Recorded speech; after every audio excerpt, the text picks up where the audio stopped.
Lisa, 15 years this week since Julia Gillard became Australia's first female Prime Minister.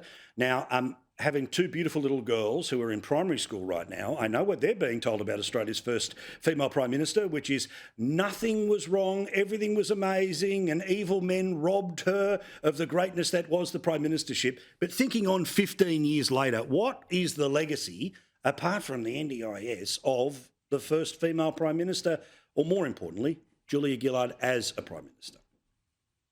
And you mean apart from the fact that she gave us a reprieve from Rudd? Right, yeah. beyond that win that we had there, right? Correct. Look, she's held up as a female champion. What I find interesting about this is so many of the females who are out there with the kumbaya sort of feminist movement are right behind Julia Gillard. They don't ever look at any of the criticism at all. And right now she is held up as a female champion, but I'm not quite sure, apart from being on the talking circuit, what she's actually contributing. And I note in Melbourne she's actually joining the Australia's largest women's summit, I think it is, for leadership, but she's joining as a hologram. So I just... Yes, and you're paying nearly $3,000 for the ticket plus GST, mind you. So it's that's her lasting legacy at this point. Look, the historic nature of it, there's no doubt, right? And again, what my little girls are being taught, but just. It's again, frankly, it's a little bit like Whitlam, right?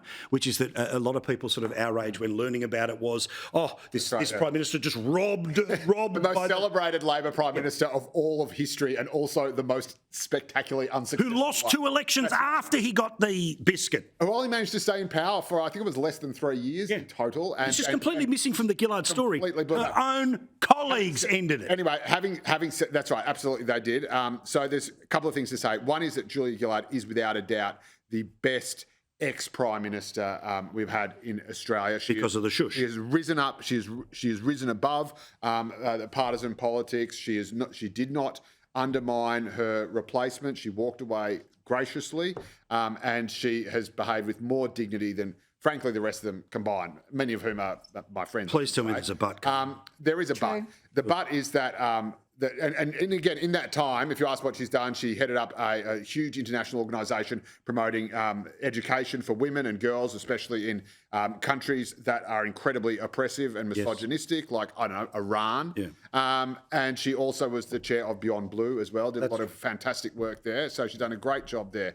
And she would have done much, much more and been a much, much more successful Prime Minister, except for the fact of the way she came to power. And this is why I had PTSD caused by the Labor Party as of 2010, when almost exactly this time, 15 years ago, Julia Gillard knifed an elected first-term Prime Minister with a mandate who was ahead in the polls and was lured into doing this by her supporters, and it robbed her of legitimacy, and that's a great shame for history. And for all of the conversations about what happened in the 2025 election or the 2022 election, the bloke who broke the Liberal Party was Malcolm Turnbull. Because if nothing else, the thing that was different between the two of them was that they don't roll a sitting Prime Minister.